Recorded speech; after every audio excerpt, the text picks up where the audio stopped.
So we're asked to find the derivative of ln of the quantity of 1 over square root of x plus x cubed. Now the first step is always the same. This is a chain rule, with this being our inside and the ln being our outside. So we're going to do 1 over whatever we're taking the natural log of. So 1 over square root of x plus x cubed, and we'll fix that in a second, times the derivative of the inside.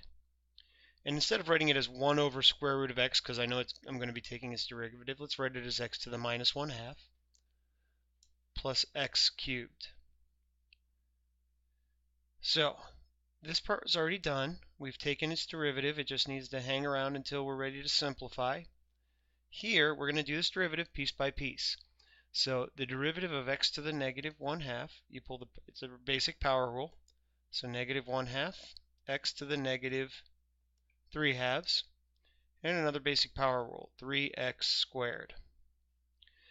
Now we're going to clean this thing up just a little bit because of this square root of x here in the denominator.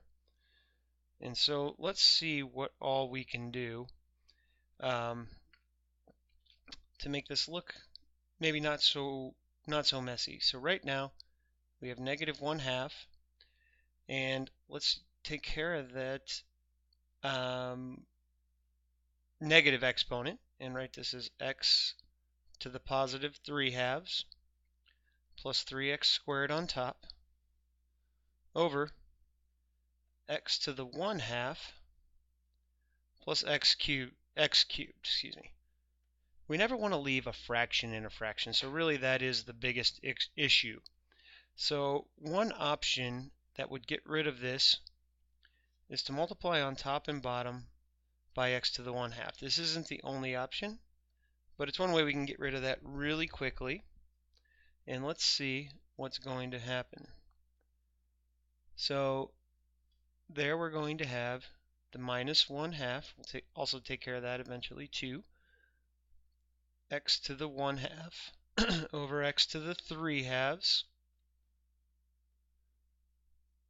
plus 3x squared times x to the 1/2. So that's distributing to those two terms.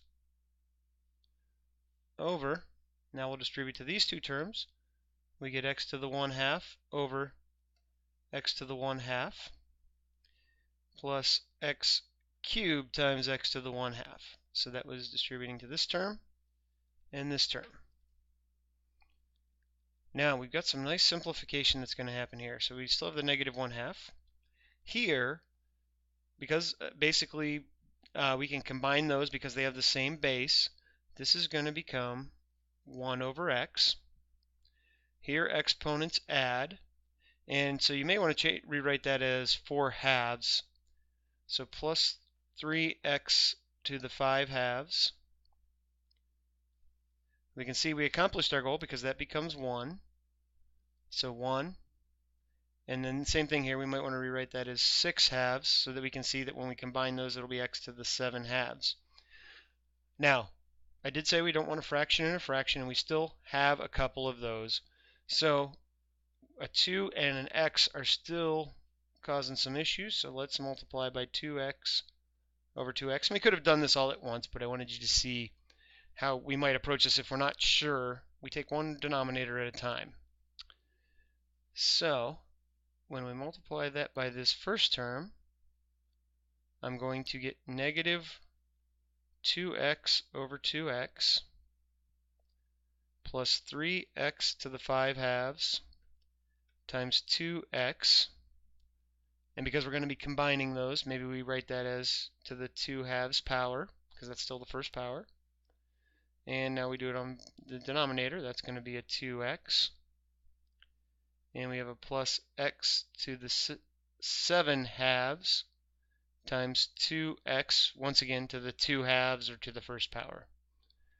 Now we can just combine everything. So this becomes a negative 1. That gets rid of that fraction in a fraction issue. The 2 and the 3 will multiply, so plus 6. Exponents add, so x to the 7/2 all over 2x. And once again, there's a 2 here because of this 2. And now those exponents will add x to the 9/2. And there's our simplified derivative. Our derivative was complete at this step, and that is the correct derivative, but it's good to work from some simplification because what if we wanted the second derivative? We'd much rather work with this.